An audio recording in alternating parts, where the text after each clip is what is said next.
ओम नमो भगवते वासुदेवाय।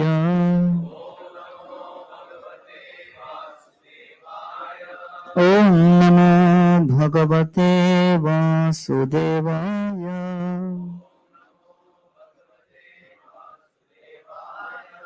ओम नमो भगवते वासुदेवाय।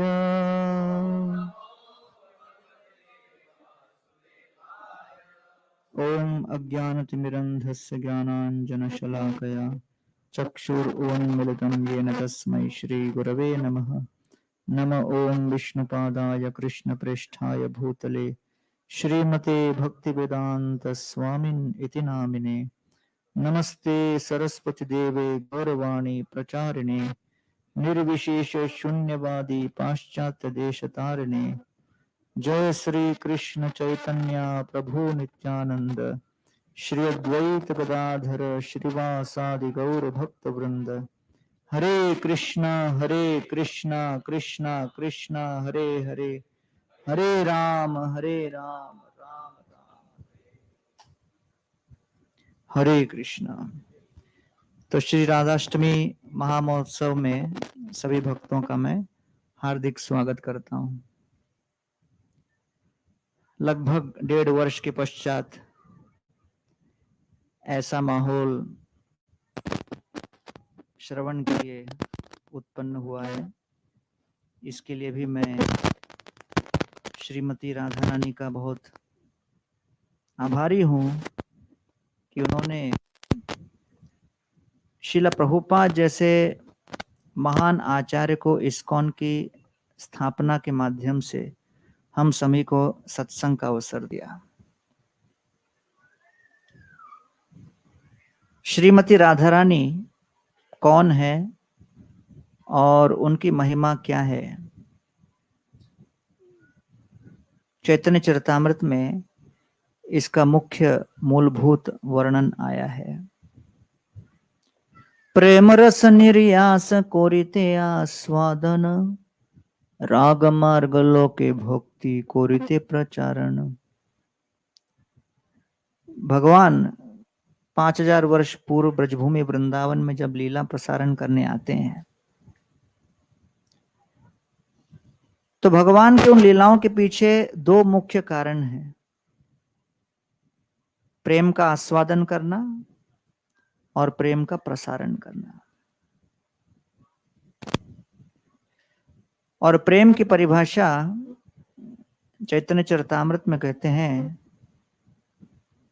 प्रगाढ़ प्रेमेर ए स्वभाव आचार, निज दुख विघ्नादिर नो कोरे विचार। प्रेम की परिभाषा ये कि 2 लोगों के बीच संबंध कई कारणों से समाप्त हो सकते हैं, लेकिन फिर भी वो संबंध स्थायी रहता है। वो संबंध स्खलित नहीं होता, नष्ट नहीं होता, समाप्त नहीं होता। निज दुख विघ्नादिर नो कोरे विचार। हर प्रकार की पीड़ा दर्द सहन करने के लिए जब दोनों पक्ष तैयार हों तब इसे प्रेम का प्रसारण कहते हैं।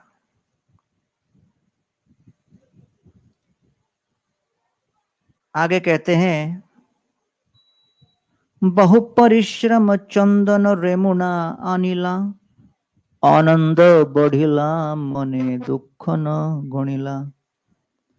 बहुत परिश्रम करके चंदन को रेमुना में लेके आए श्रीपाद माधवेंद्रपुरी। इतना कष्ट उठाया, इतनी पीड़ा उठाई, केवल भगवान गोपाल उनके स्वप्न में आकर संकेत मात्र किए। केवल भगवान श्री गोपाल के संकेत मात्र, इच्छा मात्र को मस्तक पर धारण कर तत्क्षण वो हर प्रकार के अपने वर्तमान सुख और सुरक्षा की भावनाओं को परित्याग कर निकलने के लिए तैयार हो गए, तत्पर हो गए। और कितना कुछ सहन करके अब भगवान गोपीनाथ के मंदिर तक वो विशाल मात्रा में चंदन के काष्ठ लेके आए हैं।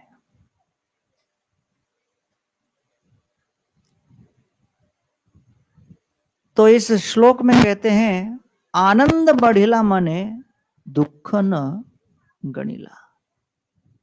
अर्थात श्रीपाद माधवेंद्रपुरी के मन में इतना कष्ट उठाते हुए भी आनंद बढ़ रहा था और उन्होंने उस दुख या कष्ट की गणना नहीं की। हम इस जगत में कोई भी कार्य जब सीरियसली करते हैं तो हम उसका हिसाब रखते हैं, क्योंकि बिना हिसाब के व्यवसाय नहीं हो सकती है कि नहीं। अगर कोई धंधा कर रहा हो तो वो पैसे का हिसाब रखेगा, कोई वेट लॉस कर रहा हो तो वो हर ग्राम का हिसाब रखेगा, हर कैलोरी का हिसाब रखेगा कि भाई इतना अंदर गया इतना नहीं गया, क्योंकि वो बहुत सीरियस है कि वेट लॉस हो। कई वर्ष पूर्व मायापुर के हमारे गुरुकुल के बच्चे कलकत्ता के बाहर एक आश्रम था, वहां पे एक होटल चलाते थे, वहां चले गए। तो उन्होंने कहा कि भाई 25-30 रुपए की थाली। बोले कितना खा सकते? जितना चाहिए। बच्चे छोटे छोटे लग रहे थे लेकिन इस्कॉन के थे। उनको पता नहीं था कि इनकी क्षमता क्या थी, तो बच्चे समझ के बिठा दिया और खिलाना शुरू किया। वो इतना खाने लगे इतना खाने लगे कि जितना स्टॉक था सब खाली कर दिया। फिर मालिक हाथ जोड़ के बाहर आया और गुरुकुल के इंचार्ज को बोला कि अगली बार जो है यहां मत लाना, मेरा कॉम्पिटिटर है आगे, उसका मैं एड्रेस देता हूं, वहां चले जाना। तो ये लोगों को पता है कितना भी खाए इनका वजन नहीं बढ़ने वाला, तो कोई हिसाब रखेंगे नहीं। तो जिस क्षेत्र में जिसे बहुत अधिक ध्यान देना होता है वहां हिसाब रखते हैं। तो दुख न गणिला, अर्थात अगर किसी संबंध में व्यवसाय वृत्ति हो तो उसके अनुसार फिर हम हर कार्य का हिसाब रखेंगे। हमने आपके लिए ये किया, आपने हमारे लिए ये किया, फिर हमने आपके लिए किया, फिर आपने। तो ये जो है ये गणना व्यवसाय वृत्ति के अंतर्गत आती है।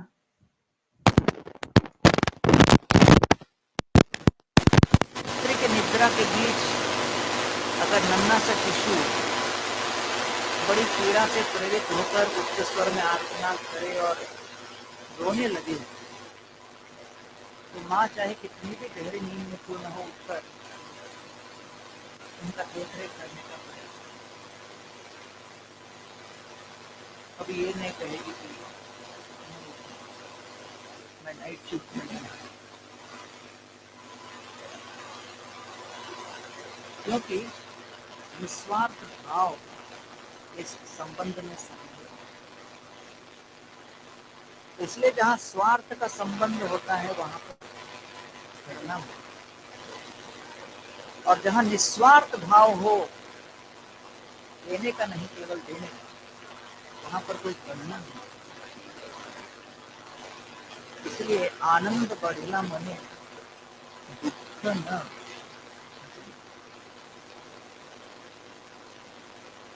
इसलिए यहाँ वर्णन आ रहा है कि ब्रजभूमि वृंदावन एक ऐसा स्थान है जहाँ पर हर प्रकार के संबंध निस्वार्थ भाव के आधार पर। प्रभुपाद के पास एक रिपोर्टर आए और स्वामी जी, जगत का मूल लक्ष्य क्या है? What is the purpose of this creation?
तो भगवान श्री कृष्ण इस बात का विज्ञापन करा रहे हैं। तो यहां कहते हैं, आपना के बड़ माने आमारे समहीन, सही भावे ताहि आमी ताहर अधीन। कहते हैं इस जगत में सामान्यतया भगवान को पूजते हैं लोग, भगवान के पास कुछ मांगने के लिए आते हैं, कुछ प्रार्थना करते हैं, भगवान से इच्छा करते हैं कि हमारी ये इच्छा पूरी करो। क्योंकि हम अपने सामर्थ्यों में सीमित हैं और भगवान असीमित हैं, असीमित शक्ति रखने वाले हैं, इसलिए उनके सामने आकर लोग मांगते हैं। भारत में 20 लाख मंदिर हैं, 20 लाख मंदिर हैं, लेकिन अधिकांश स्थानों में लोग जाकर केवल भगवान के सामने बोली लगाते हैं कि भाई हमारे जीवन में कौन कौन सी कमियां हैं। इच्छाओं की सूची और पोटली को लेकर भगवान के चरणों में समर्पित करके अपेक्षा करते हैं कि भगवान हमारे इच्छा और आदेश के अनुसार हमारे उन इच्छाओं की पूर्ति करें। और भगवान इस बात को भी कुछ स्तर तक समर्थन करते हैं, जैसे भगवत गीता में कहते हैं, आर्तो जिज्ञासुर अर्थार्थी ज्ञानी। और हम लोग में से अधिकांश लोग इस्कॉन में आने से पूर्व मंदिर में गए हैं तो देने के लिए नहीं, लेने के लिए ही गए। कम से कम अपनी बात तो मैं करता हूं कि भगवान कुछ दीजिए, कुछ भला कीजिए, स्टूडेंट है तो पास कीजिए, अविवाहित है तो विवाह कराइए, विवाहित है तो कहते हैं थोड़ा सहन शक्ति दीजिए, पुत्र नहीं तो बोलते हैं संतान दीजिए। हर स्तर पर लोग जाते हैं मंदिर में हाथ जोड़कर कुछ मांगने के लिए। यह सामान्य स्वाभाविक स्तर है और लोगों के सौभाग्य की परिभाषा है कि जो मेरे मन की इच्छा अगर वो पूर्ण कर दें वो सौभाग्य है। ये सामान्य परिभाषा यही है। हमारे एक मेडिकल कॉलेज में स्टूडेंट थे, अच्छे सिंसियर स्टूडेंट थे, दिन रात पढ़ाई करते रहते थे। किसकी? भगवत गीता की। और प्रचार करते रहते थे। तो मैं कई बार उनको चेतावनी देता था कि भाई मेडिकल स्टूडेंट हो, कल के दिन पेशेंट आएंगे आपके पास, जब बीमार लोग आएंगे तब बीमारी दूर करना भी है आपको, केवल गीता नहीं सुनाना है। तो एग्जाम की तैयारी भी करो। तो कहते अरे कृष्णा है ना। तो मैंने कहा इतना वजन उनके ऊपर मत डालो, थोड़ा आपको भी प्रयास करना है। बोले नहीं नहीं कुछ नहीं, कृष्ण देख लेंगे। तो इस तरह उनका प्रचार कार्य चलता रहा। फाइनल एग्जाम था। एग्जाम के एक दिन पहले वो मंदिर आए और मंदिर खड़े होकर हाथ जोड़कर आंखें मूंद कर भगवान राधा गोपीनाथ के सामने दीर्घ काल तक प्रार्थना कर रहे थे। तो मैं देखकर घबरा गया। बोले यार एग्जाम अगला दिन है, ये यहीं पे खड़ा है।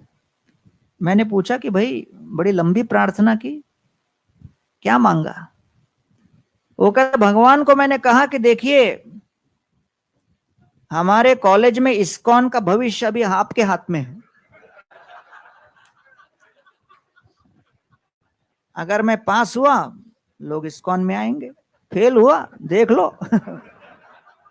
आप ही के ऊपर प्रश्न चिन्ह उठेगा। तो मैंने कहा ये तो जबरदस्त तरीका है, क्या नेगोशिएट किया है। तो फिर वो अपना गए, एग्जाम दिए। फिर मैंने भी ज्यादा पूछताछ की नहीं और फिर रिजल्ट आया। उसी दिन मेरा प्रोग्राम था और मैं उस दिन प्रोग्राम में पहुंचा तो नॉर्मली मेरे लेक्चर में 5-7 लोग आते थे। जब मैं प्रचार शुरू किया पहले 5-10 साल तो कभी इतना भीड़ मैंने देखा ही नहीं। 5-7 लोग ही रहते थे। उसमें से भी जो 2-3 थे वो मेनली इसलिए आते थे कि भाई प्रसाद तो मिलेगा। और उसके बाद उससे भी कई निर्लज होते थे, तो 20-30 लोग केवल प्रसाद के लिए आते थे, और कई लोग झांक के भी देखते थे कि लेक्चर खत्म हुआ कि नहीं। और जब कंफर्म कर लेते थे कि नहीं हुआ तो फिर घूम के आते थे। तो उस दिन मेरे लेक्चर में 50 लोग बैठे, सब खचाखच। मैं भी सकपका गया, रूम नंबर देखा, सही कमरे में आया हूं क्या? मेरे प्रवचन के लिए तो नहीं हो सकता इतना आदमी, शायद कुछ और चल रहा होगा, इनका कुछ रूम अलॉटमेंट चल रहा होगा। मैंने कंफर्म किया, रूम तो वही था। तो मैंने कहा क्या हो गया आज? तो बोले नहीं, आप ही का लेक्चर है। तो मैंने कहा वो तो ठीक है। फिर मैं अंदर बैठ के सबको पूछा इतने लोग कैसे आ गए? तो बोले यार वो स्टूडेंट, आपका यहाँ का प्रीचर, वो अगर एग्जाम में पास हो गया, इसका मतलब कृष्णा का अस्तित्व है। अगर वो पास हो सकता है तो फिर भगवान अवश्य है यहां पर। तो इसलिए लोग जब देखते हैं कि हाँ भाई इच्छा पूर्ति होती है, तो सत्संग में आना चाहते हैं, भगवान के सामने मस्तक झुकाकर उनसे प्रार्थना करते हैं इच्छा पूर्ति के लिए। तो इसलिए किसी को लगेगा कि भाई मंदिर तो बहुत हैं, लेकिन हम यही मंदिर में क्यों आए, इस्कॉन के मंदिरों में क्यों आए? क्योंकि जहां भी जिस मंदिर में भगवान के विग्रह की आराधना, सेवा, पूजा, अर्चना, आरती के साथ साथ जब भागवत के तत्व ज्ञान पर विमोचन हो, प्रवचन हो, चर्चा हो, तब आपके जीवन के वास्तविक लक्ष्य का दर्शन हो। तो भगवान के दर्शन के साथ साथ जब तक तत्वज्ञान का दर्शन नहीं होगा, तो केवल चर्म चक्षुओं से हम भगवान के सच्चित आनंद ज्ञान घन, आनंद घन, विज्ञान घन स्वरूप को अपने हृदय के भीतर उतार नहीं सकते।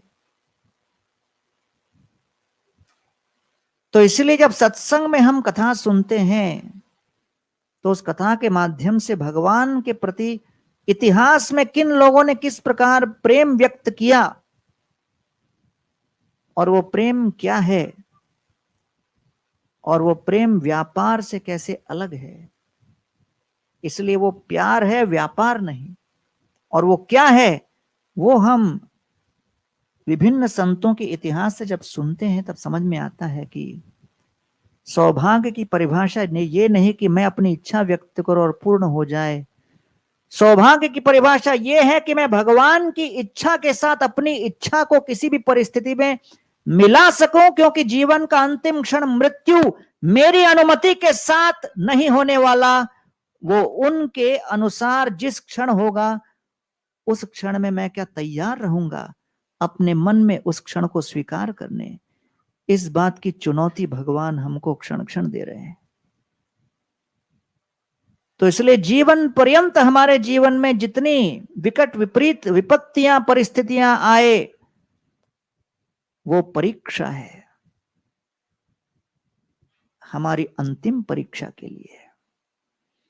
क्योंकि अंतिम क्षण यमराज, यमदूत, विष्णुदूत जो भी हो, वो आपकी अनुमति के साथ नहीं आएंगे। मैं आई कम इन, क्या मैं आपको ले चलूं, क्या आप तैयार हो, इच्छाएं पूरी हो गई? बोले नहीं हुई। कोई बोलेगा क्या पूरी हुई?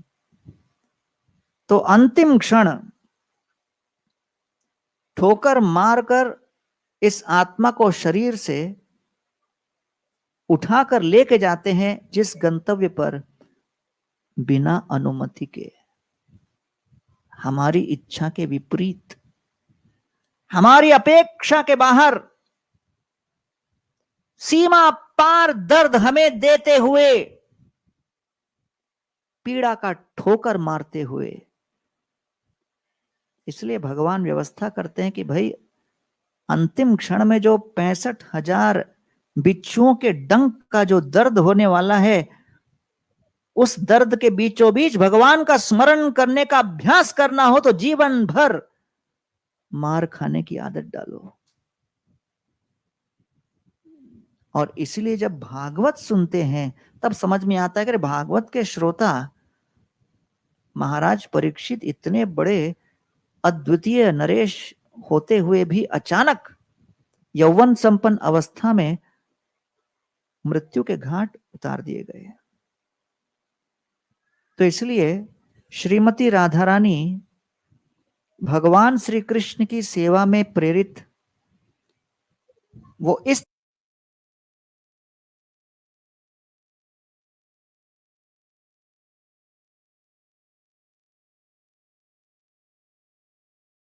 आपकी स्तुति करे अथवा निंदा,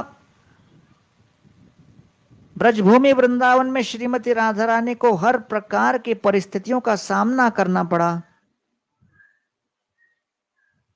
और हर प्रकार की परिस्थितियों में कैसे भगवान श्री कृष्ण के चरण कमलों की सेवा में हम पूरी तरह रत रहें, इस भाव को श्रीमती राधा रानी प्रदर्शित कर रही हैं। इसलिए राधा रानी का अर्थ क्या है? राधा शब्द का अर्थ है जो आराधना में श्रेष्ठ हैं भगवान की, जो भगवान श्री कृष्ण की आराधना में अव्वल हो, वो है राधा। श्रीमती राधा रानी अर्थात भगवान को हर क्षण संतुष्ट करने में जो सक्षम है, वो है श्री राधा।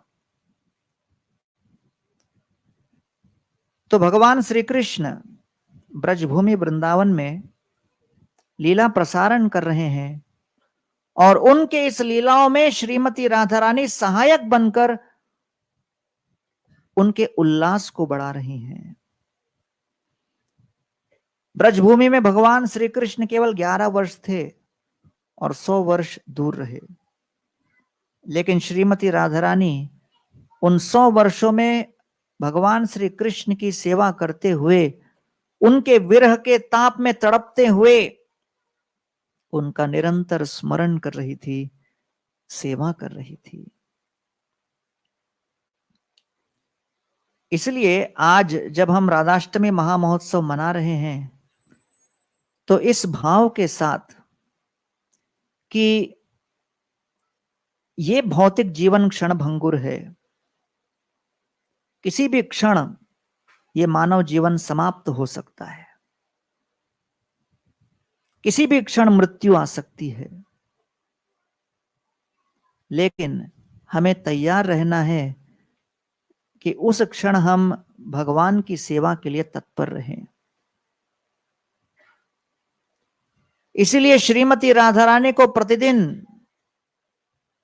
यशोदा माई वहां पर बुलाती थी भगवान श्री कृष्ण के लिए प्रसाद बनाने, क्योंकि दुर्वासा मुनि ने उनको आशीर्वाद दिया था कि जो ये बनाएगी वो अमृत के तुल्य होगा।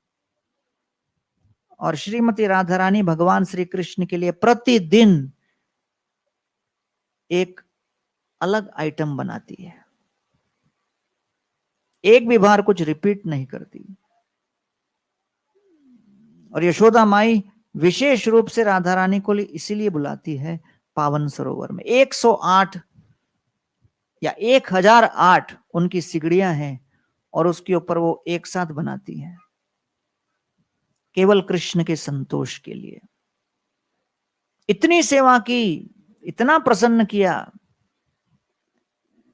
लेकिन उसके पश्चात कृष्ण चले गए और कृष्ण उनको अपना संग लाभ नहीं दिए। तो भगवान श्री कृष्ण इतनी अनिश्चितता के साथ भक्तों के साथ आदान प्रदान करते हैं कि उस अनिश्चितता को देखकर लोग घबरा से जाते हैं। लेकिन यह अनिश्चितता क्यों आवश्यक है? क्योंकि अनिश्चितता ही प्रेम की आधारशिला है। जब तक कोई सेवक सेवा के लिए तत्पर न हो, बिना अनिश्चितता के सेवा संभव नहीं। इसलिए ब्रज में श्रीमती राधा रानी को निरंतर भगवान श्री कृष्ण अनिश्चित रूप से कोई न कोई सेवा देते रहते हैं और उनके बीचों बीच ये लीला चलती रहती है। तो एक बार भगवान श्री कृष्ण सारी गोपियों के साथ यमुना पार करने जा रहे थे। दुर्वासा मुनि ने बुलाया था। तो जब वो लोग वहां पर पहुंचे तो यमुना पूरी बाढ़ में थी। उस बाढ़ को देखकर सब गोपियों ने कहा, कृष्ण को हम लोग कैसे पार करेंगे? कृष्ण ने कहा, यमुना जी के पास बोलो कि अगर कृष्ण अखंड ब्रह्मचारी हैं तो हमें स्थान दे दो। तो गोपियां हंसने लगी, अरे पागल हो गए क्या, आप तो दिन रात हमारे साथ घूमते रहते हो। कृष्ण ने कहा, बोल के तो देखो। तो गोपियों ने कहा, अच्छा अगर कृष्ण अखंड ब्रह्मचारी हैं तो स्थान दो। यमुना जी तुरंत स्थान दे दी। गोपियां विस्मित हो गई, बोले कमाल है, पार करके चली गई। दूसरी ओर पहुंची, वहां दुर्वासा मुनि के लिए श्रीमती राधा रानी ने बहुत सुस्वादु पकवान बनाए, खिलाया, भरपेट 56 भोग खाया। दुर्वासा मुनि ने 56 भोग खाया। उसके बाद फिर गोपियां लौट रही थी तो उन्होंने दुर्वासा मुनि को कहा कि हम लौट के जा रहे हैं लेकिन फिर यमुना है। तो दुर्वासा मुनि ने कहा, यमुना के सामने जाके कहो कि अगर दुर्वासा मुनि अभी भी उपवास करके भूखे हैं तो स्थान दे दो। गोपियां बोली, अभी तो भरपेट खाया, इतना दबा के खाया और आप उपवास कर रहे हो, ये कैसे हो सकता है? दुर्वासा मुनि, अरे बोल के तो देखो।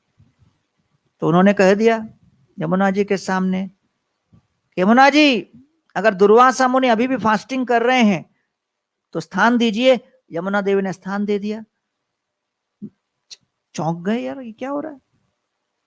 कृष्ण के पास जाकर पूछते हैं कि भाई आपके अंदर कोई ब्रह्मचारी के लक्षण नहीं दिखते और दुर्वासा मुनि के अंदर कोई उपवास के लक्षण नहीं दिखते, लेकिन यमुना देवी कैसी बात मान गई? तो कृष्ण ने कहा, जो संग होता है, संपर्क होता है, जो आसक्ति होती है, वो केवल दो शरीरों के एक दूसरे के पास रहने से नहीं होती। जब मन के अंदर कोई विषय चिपकता है तब वो आसक्ति का चिन्ह है। कोटि कोटि जन्मों से बद्ध जीव के हृदय के भीतर भोक्तापन का अभिमान ठूस ठूस कर धसा हुआ है। उसे हृदय के अंतःकरण से निकालना आवश्यक है, अन्यथा वो भोग की इच्छा भरी पड़ी है। और इसलिए भगवान श्री कृष्ण कहते हैं कि अगर आप मेरी कथाओं से, कीर्तन से, सत्संग से आसक्त हो जाओ तो धीरे धीरे आपके मन के अंदर भगवान स्वयं आविष्ट हो जाएंगे और जैसे भगवान आविष्ट होंगे अपने आप अन्य सारी धारणाओं से हम मुक्त हो जाएंगे। इसलिए श्रील प्रभुपाद जी अपने भक्त लोगों को कहते थे कि केवल भक्त लोगों के आसपास रहने मात्र से थोड़ा बहुत लाभ होगा, लेकिन जब तक प्रयत्न नहीं करेंगे मन को आविष्ट करने का, कृष्ण को मन में उतारने का, वो आकस्मिक रूप से नहीं होंगे। इसलिए प्रयास करना है। श्रील प्रभुपाद मॉर्निंग वॉक पर थे। ये था लॉस एंजलिस में। प्रभुपाद का बड़ा फेवरेट बीच था वेनिस बीच। चलते जा रहे थे प्रभुपाद जी, पीछे उनके एक सेवक थे नंद कुमार प्रभु। अचानक एक विशाल का एक कुत्ता नंद कुमार प्रभु के पीछे लग गया, भागने लगा। पहले नंद कुमार प्रभु मुड़े और कुत्ते को भगाने का प्रयास किया, लेकिन कुत्ता इतना विशाल था कि उनको देख के ये भी घबरा गए और वो भागने लगे। और देखा सामने प्रभुपाद हैं और दूसरा कोई सहारा नहीं दिखा, तो जोर से चिल्लाने लगे, प्रभुपाद प्रभुपाद बचाओ बचाओ, और भागे भागे प्रभुपाद के पीछे पीछे आए।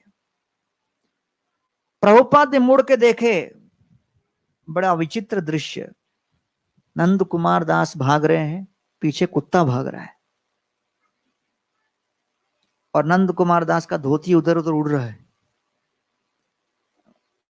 और अचानक प्रभुपाद जी ने देखा कि समस्या गंभीर है, तो नंद कुमार दास भागे भागे प्रभुपाद के बगल में आ गए और प्रभुपाद ने कुत्ते को देखा, प्रभुपाद के हाथ में जो छड़ी थी उसको अपने सर के ऊपर उठाया, सर के ऊपर उठाकर प्रभुपाद थोड़ा झुके, कुत्ते की आंख में आंख मिलाकर जोर से चिल्लाए, हट।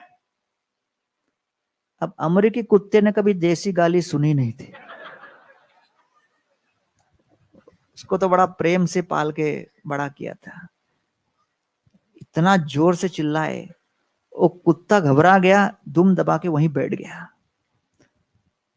शिष्य लोग इंप्रेस हो गए कि प्रभुपाद कुत्ते को भी कंट्रोल कर लेते।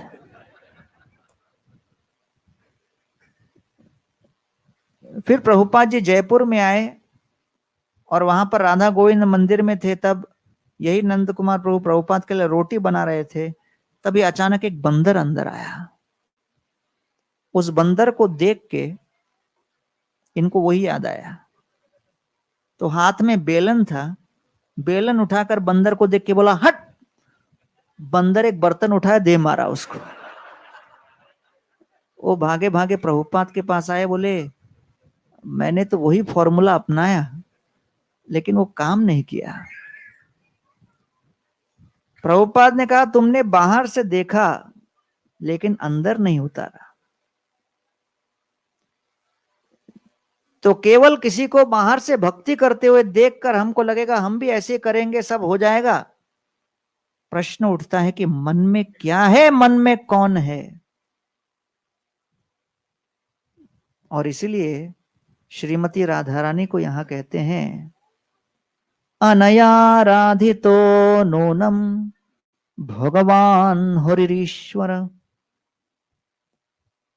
वो जो भगवान श्री कृष्ण को उत्कृष्ट रूप से सेवा करके संतुष्ट कर सके, वो है राधा। अर्थात जिनके मन में निरंतर कृष्ण समा जाए, वो है राधा। तो श्रीमती राधा रानी के जन्म के विषय में वर्णन आता है कि भगवान श्री कृष्ण हो, राम हो, राधा रानी हो, कोई भी हो, इनके जन्म और लीलाओं में एक रोमांच सन्निहित है, एक अभिनय, एक ड्रामा।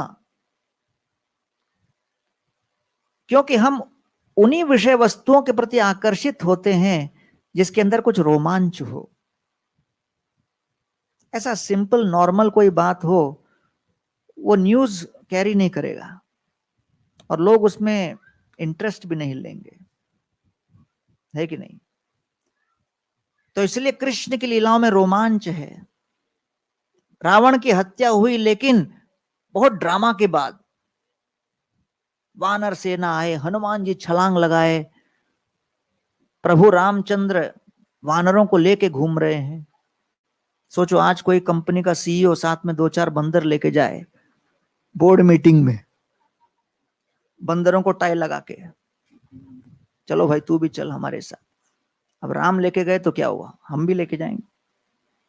तो उनको देखकर जो है लोगों को लगेगा ये पागल है, लेकिन राम ने ऐसा कि कोई भूल ही नहीं सकते। और आज भी कोविड के समय टेलीविजन पर जब वही रामायण चला तो बाकी करोड़ों करोड़ों जितने स्क्रिप्ट लिख लिख कर करोड़ों में जितना सीरियल बनाया सब फेल हो गया उसके सामने। नंबर 1 रामायण, नंबर 1 महाभारत, वही दुर्योधन दुशासन, वही सेम विलन। कोई डायरेक्टर है क्या 2 विलन के साथ हमेशा बनाएगा?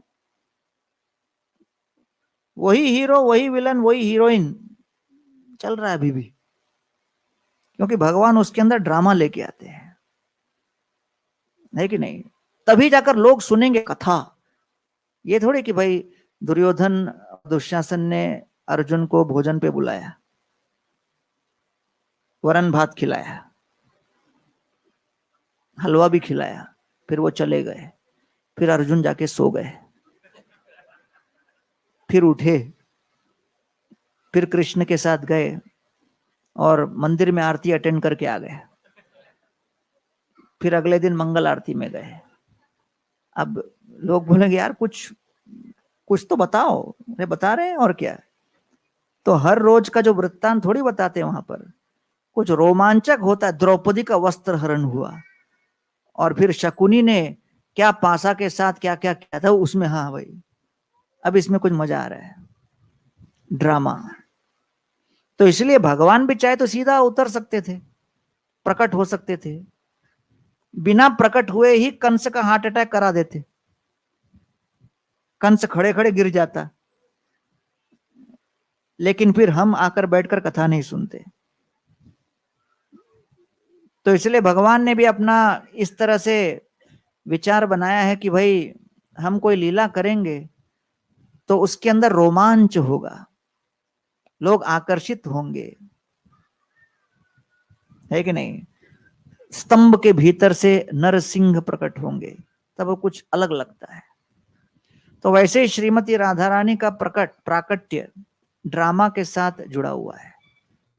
विंध्या पर्वत ने कहा कि हिमालय की पुत्री पार्वती जी का विवाह हुआ है शिव जी के साथ। तो हिमालय के दामाद शिवजी बने, हमारे भी दामाद ऐसे बनने चाहिए जो शिवजी को हराएं। बस उनके मन में भावना आ गई, बात आ गई। तो मुझे एक बड़ी आकर्षक पुत्री चाहिए। और विंध्या तप करने लगे, ब्रह्मा जी को संतुष्ट करने लगे।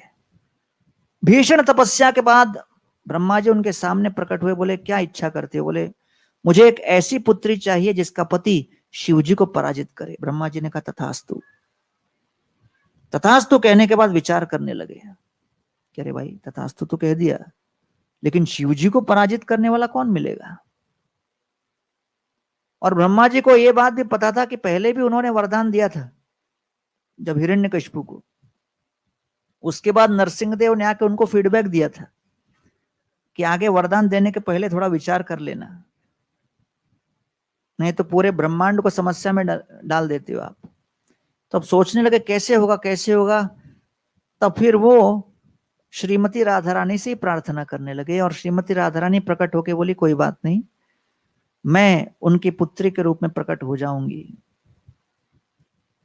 और तब वृषभानु की पत्नी कीर्तिदा के गर्भ से श्रीमती राधा रानी विंध्या की पत्नी के गर्भ से प्रकट होकर वो उनकी पुत्री के रूप में आ गई एज पार्ट ऑफ लीला।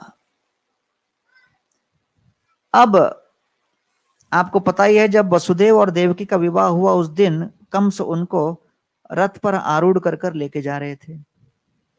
कंस बहुत प्रेम प्रकट कर रहे थे और उनके प्रेम प्राकट्य को देखकर देवता घबरा रहे थे कि अगर कुछ देर और कंस राधा अपने देवकी और वसुदेव की सेवा करता रहेगा तो कृष्ण उनके सेवा भाव से प्रभावित होकर उनको लगेगा कि ये भी दास है, वैष्णवों का दास, इसलिए वैष्णव सेवक के रूप में घोषित करके फिर उनको मारेंगे ही नहीं। तो इसलिए देवता ये नहीं चाहते, तो देवता तुरंत ऊपर से आकाशवाणी किए। और जब आकाशवाणी हुई तब कंस प्रेरित हो गए और देवकी को मारने चले। तो वसुदेव ने हस्तक्षेप किया। उसके बाद 6 पुत्रों के नाश के पश्चात जब 8वां पुत्र कृष्ण हुआ, उनको लेके गए गोकुल, फिर वहां से पुत्री को लेके आए। उस पुत्री को जब कंस अपने हाथ में उठाकर पटकने वाला था तो वो आसमान में जाकर महालक्ष्मी का रूप धारण करके, योग माया का रूप धारण करके उन्होंने कह दिया, रे कंस, जिस व्यक्ति से तू बचना चाहता है वो तो पहले ही जन्म ले चुका अन्य स्थान पर, और 2 बड़ी आकर्षक पुत्रियां भी उत्पन्न हुई हैं और वो भी तुम्हारे हाथ से दूर हैं, और उनके तेज से वो व्यक्ति जो तुमको मारने वाला है उसकी शक्ति और बढ़ेगी।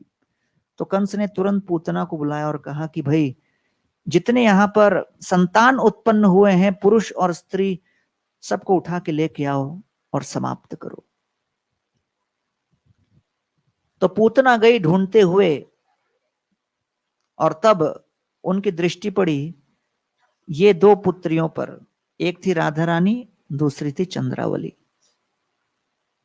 दोनों को उन्होंने उठाया और पूतना गगन मार्ग से जा रही थी, तब अचानक विंध्या ने देखा, और विंध्या ने ब्राह्मण लोगों को लगाकर उस राक्षस को मारने का मंत्र आरंभ कर दिया। राक्षस मारण मंत्र जब होने लगा, पूतना की शक्ति क्षीण होने लगी, और पूतना वो दो बच्चियों को अपने हाथ में उठा नहीं पाई, इतनी शक्तिहीन हो गई। और फिर अचानक पूरी तरह शक्तिहीन होकर उन्होंने उन दो पुत्रियों को नीचे रख दिया।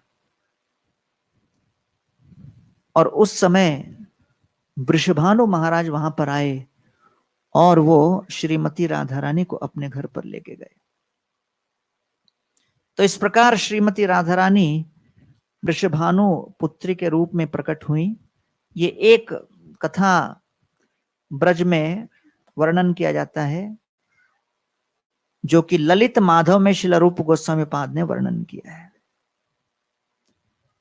तो श्रीमती राधा रानी बड़े रोमांचक ढंग से यहां प्रकट हुई, और प्रकट होकर वो केवल भगवान श्री कृष्ण को आनंद देने के लिए उपस्थित हुई थी, इसलिए जन्म के पश्चात उन्होंने अपने नेत्र भी नहीं खोले। और सबको लग रहा था कि ये अंधी है, ये बच्ची अंधी है, देख नहीं पाती, नेत्रहीन है। लेकिन जैसे ही कृष्ण का जन्म होने के पश्चात जब कृष्ण को वहां लेके गए, और कृष्ण की दृष्टिपात जैसे ही श्रीमती राधा रानी के ऊपर हुई, तो नन्ही से कोमल, बड़े रोमांचक अंग वाली श्रीमती राधा रानी ने अपने नेत्र खोले और प्रथम बार भगवान श्री कृष्ण के ऊपर दृष्टिपात किया, क्योंकि वो गोलोक से प्रकट ही हुई थी केवल कृष्ण को आनंद देने, और इसलिए कृष्ण को आनंद देना ही उनका एकमात्र ध्येय था। तो क्योंकि वो कृष्ण को आनंद देना चाहती हैं, इसलिए यहां पर भागवत वर्णन करता है कि कृष्ण का आनंद कब बढ़ता है। बहुकांता विना नहे रसेर उल्लास, लीलार सहाय लागी बहुत प्रकाश। कृष्ण का आनंद तब बढ़ता है जब बहुत सारी गोपियों के बीच वो घिरे हो। जितनी अधिक विविधता गोपियों में होती है, उतना कृष्ण का आनंद बढ़ता है। तो श्रीमती राधा रानी इस बात को जानती है, इसलिए असीमित मात्रा में गोपियों के बीच वो कृष्ण की सेवा करना चाहती है। राधा रानी यह नहीं सोचती कि बाकी गोपियां नहीं रहे, हम अकेले रहे तो कंपटीशन कम रहेगा। वो जानती है कि नहीं, जितनी विविधता यहां होगी, कृष्ण उतना उल्लासित होंगे, आनंदित होंगे। इसलिए कृष्ण को संतुष्ट करना हो तो इन सभी गोपियों के बीच रहते हुए मैं कृष्ण को संतुष्ट करूंगी, उनकी सेवा करूंगी। इसलिए अनया राधितो नूनम। तो ये श्रीमती राधा रानी और कृष्ण के बीच का संबंध कृष्ण को आनंद देने के लिए है। लादिनी कराए कृष्णे आनंद स्वादन, लादिनी द्वारा कोरे भक्तिर पोषण। लादिनी शक्ति कृष्ण को आनंद देती है, भक्तों का पोषण करती है। लादिनी सार प्रेम, प्रेम सार भाव, भावेर परम काष्ठा नाम महाभाव। लादनी का सार प्रेम है, प्रेम का सार भाव है, भाव का सार महाभाव है। महाभाव स्वरूपा श्री राधा ठाकुरानी, सर्वगुण खणी सर्वकांता शिरोमणि। और महाभाव की स्वरूपा है श्रीमती राधा रानी, और जितनी गोपियां हैं, जितनी महिषियां हैं, जितनी लक्ष्मियां हैं, उन सभी की प्रधान स्वरूपा, उत्पत्ति की मूल स्रोत, सौभाग्यवती महालक्ष्मी की भी स्रोत श्रीमती राधा रानी। तो इसलिए एकमात्र उनका ध्येय है कैसे कृष्ण को हम संतुष्ट करें। तो एक दिन की बात है, सारी गोपियां और श्रीमती राधा रानी कृष्ण के साथ एक तालाब के पास बैठे थे। आसपास बड़े बड़े झाड़ थे, बंदर यहां वहां नाच रहे थे, नृत्य कर रहे थे।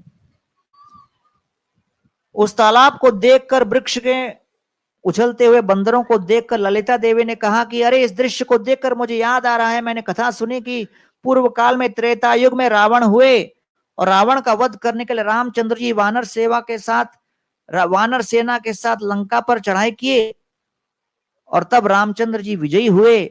लेकिन वास्तव में वो छलांग को ही नहीं मार पाया, रामचंद्र भी नहीं मार पाए, हनुमान जी छलांग लगाए और फिर वो जो पुल बांधना था वो भी वानरों ने बांधा और तब जाकर वो जीते। अब कृष्ण सुन रहे थे। अब आपने कुछ किया हो और उसी का वर्णन कोई और करे, लेकिन दूसरे तरीके से, तो फिर थोड़ा लगता है कि अरे कुछ अपन बीच में इंटरप्ट करके समझाएं कि नहीं भाई, ऐसा नहीं हुआ था, ऐसा था, है कि नहीं। तो मेरे भी कई प्रोग्राम में मेरा इंट्रोडक्शन होता है ना। ये गौरांग प्रभु हैं, इन्होंने आईटीआई किया है।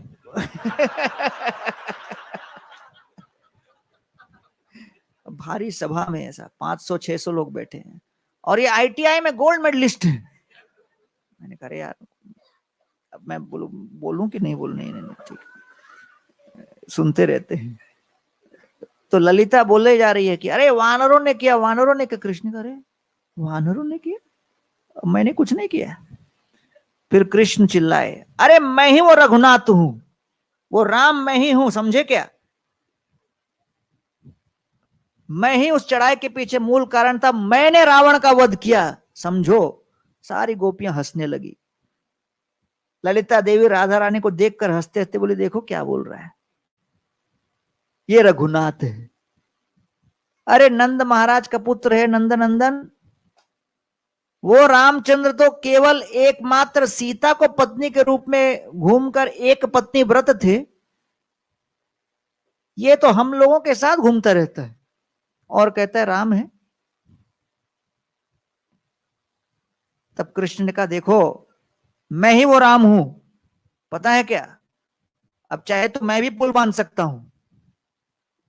तो गोपियों ने कहा, ठीक है, अगर तुम ही राम हो तो पुल बांधो। तो कृष्ण ने कहा, तो ठीक है, तुम लोग सब जाओ और पत्थर लेके आओ।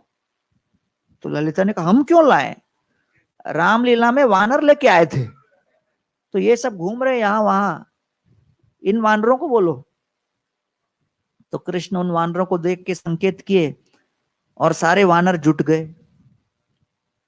अभी तक तो मजा मार रहे थे वो लोग, बहुत मक्खन खाया था। तो कृष्ण ने संकेत किया तो सब वानर पत्थर उठा उठा के डालने लगे कृष्ण के पास। अब पुल बांधना था। कृष्ण ने पहला पत्थर उठाया, राधा रानी के सामने गए और बोले, राधे थोड़ी कृपा करो कि ये तैर जाए, डूबे नहीं, मेरा नाम भी ना डूबे। तो राधा रानी ने कहा, ठीक है ठीक है।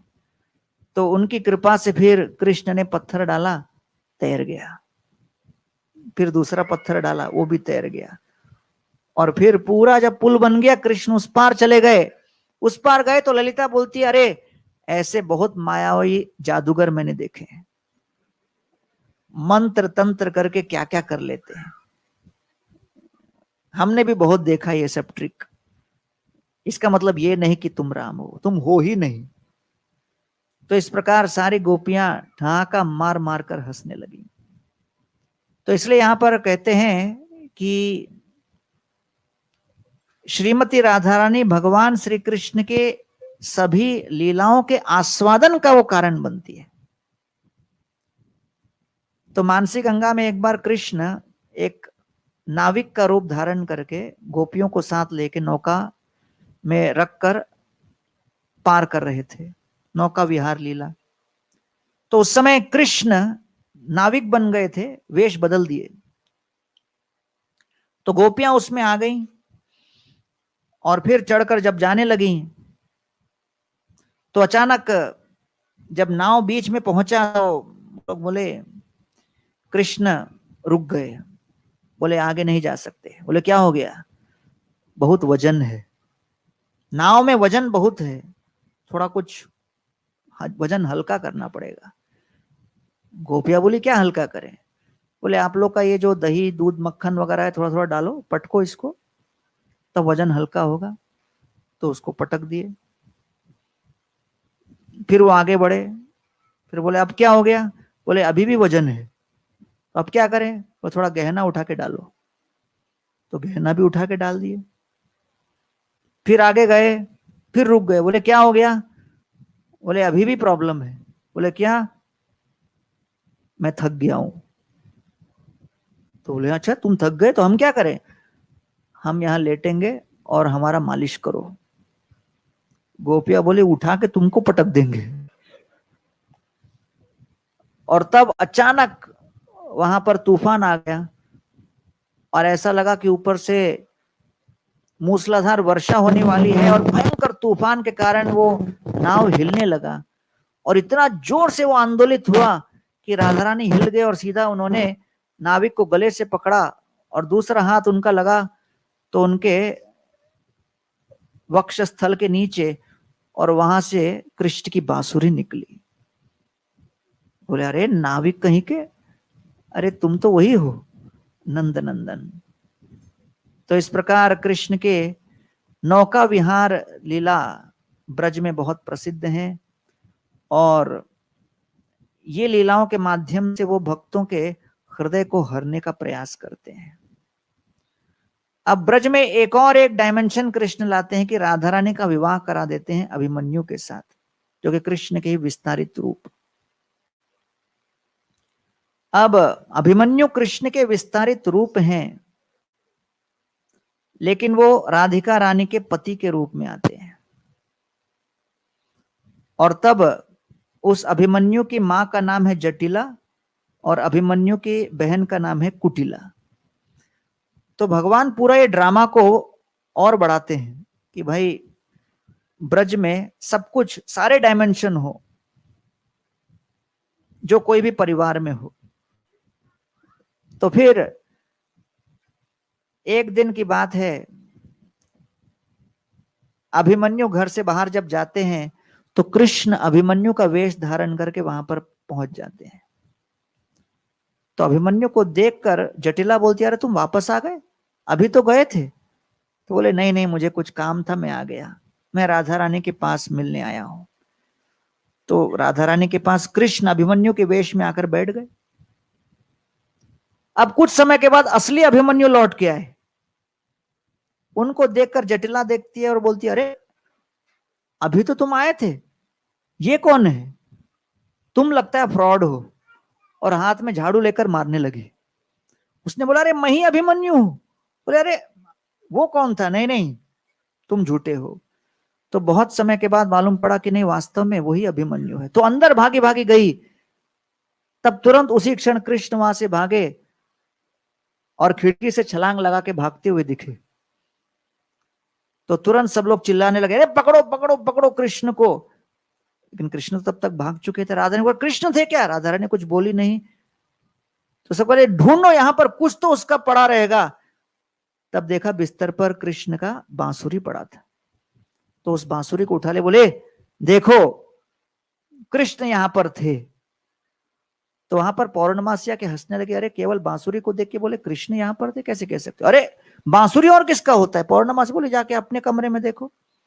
जटिला अपने कमरे में गई, वहां दो बांसुरी थी। घबरा गई, बोले सब लोग उसको देखे यहाँ क्या है, बांसुरी यहाँ कैसे आ गया? वो मुझे क्या पता। फिर पौर्णमासी ने अरे कुटिला तुम्हारे कमरे में जाके देखो। कुटिला के कमरे में जाके देखा 12 था, पूरा दर्जन। तो एक दूसरे को देखने लगे। तो पौर्णमासी का पता नहीं क्या आज बांसुरी की वर्षा हुई थी। लेकिन फिर भी जटिला और कुटिला राधा रानी को बहुत बदनाम करने, राधा रानी बहुत परेशान हो गई उस बदनामी से और बोली लोक लज्जा भी कुछ होती है, मैं कृष्ण से प्रेम करती हूं, उनके साथ समय बिताना चाहती हूं, लेकिन क्या करें, सामाजिक प्रतिबंध के विरोध में होने के कारण मैं कितना लज्जित हो रही हूं, कितनी मानहानि हो रही है, इससे अच्छा है मैं शरीर त्याग दूं। तो उन्होंने सोचा कि अभी शरीर त्याग देते हैं। कृष्ण वहां पर यशोदा माई की गोद पर थे, सुनकर घबरा गए। कृष्ण ने कहा मुझे कुछ करना होगा राधा रानी के मान को बचाने के लिए, क्योंकि लोग उसका नाम भी दे दिया राधा रानी का, कृष्ण कलंकिनी। तो फिर कृष्ण ने सोचा कि चलो कुछ करते हैं। कृष्ण अचेत हो गए, बेहोश हो गए। नंद महाराज घबरा गए, अरे क्या हो गया, क्या हो गया, कृष्ण को बचाओ। तभी वहां से एक वैद्य आए। उस वैद्य को देखकर नंद महाराज ने कहा, अरे वैद्य जी हमारे कृष्ण को बचाइए, अचेत अवस्था में है।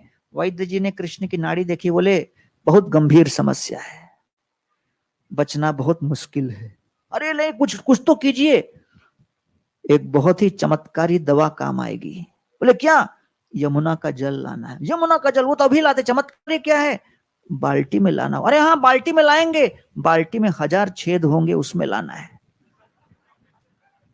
सब लोग वैद्य को देखे, बोले पागल हो गया क्या, 1000 छेद वाले बाल्टी में कैसे अपन ला सकते हैं? बोले नहीं, जो बिल्कुल पतिव्रता सती नारी होगी वो जब ऐसे 1000 छेद वाले बाल्टी में पानी लेके आएगी, वो जल उठा के ला सकती है।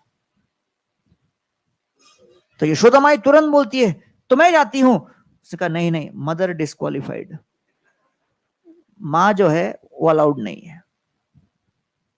दूसरे बोले ठीक है। तो दूसरी गोपियां तैयार हो गई, सारी गई वहां पर। जैसे बाल्टी से उठाने का प्रयास कर रही थी, वो कुछ निकला ही नहीं, 1000 छेद हैं। तब फिर वैद्य के पास आए, बोले कुछ तो कीजिए। वैद्य ने फिर कहा चलो फिर कैलकुलेशन करता। बोले हाँ, 2 स्त्रियां इसको सिद्ध कर सकते। बोले कौन? जटिला और कुटिला।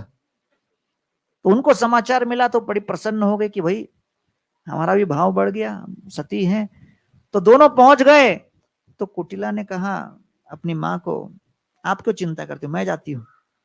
तो कुटिला गई और उन्होंने जैसे ही बाल्टी में उठाया, सारा पानी बह गया। जटिला चिल्लाने लगे, अरे मुझे लगा तू सती है। और फिर जटिला गई, वो भी फेल हो गई।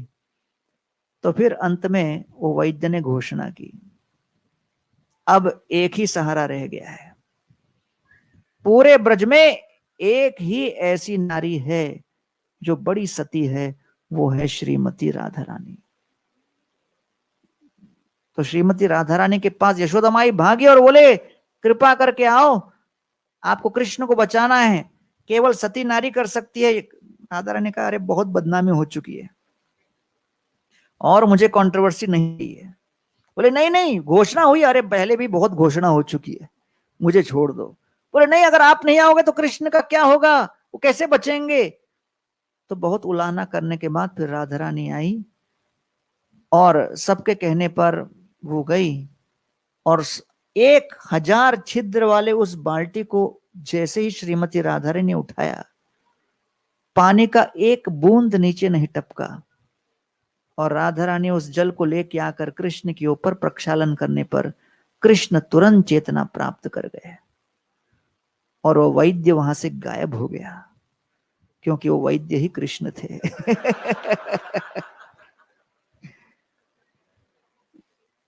तो इस प्रकार श्रीमती राधा रानी ब्रज में हम सभी के लिए एक ज्वलंत उदाहरण प्रस्तुत कर रही हैं।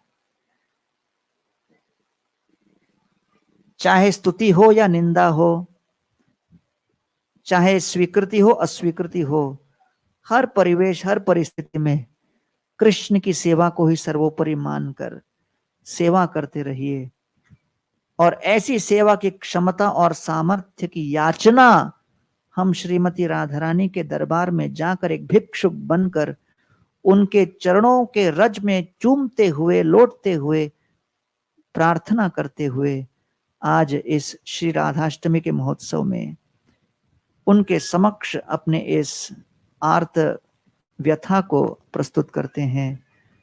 इसलिए श्रील प्रभुपाद जी ने हम सभी को श्री श्री राधा कृष्ण के विग्रह प्रस्तुत किए हैं, जिससे हम उनके सामने करबद्ध प्रार्थना कर सकें कि हे श्री राधे, जैसे आप पूर्ण शुद्ध भाव के साथ कृष्ण की सेवा करते हो, वैसे आप हमें अपने स्वामी श्री कृष्ण की सेवा में निरंतर नियोजित कीजिए।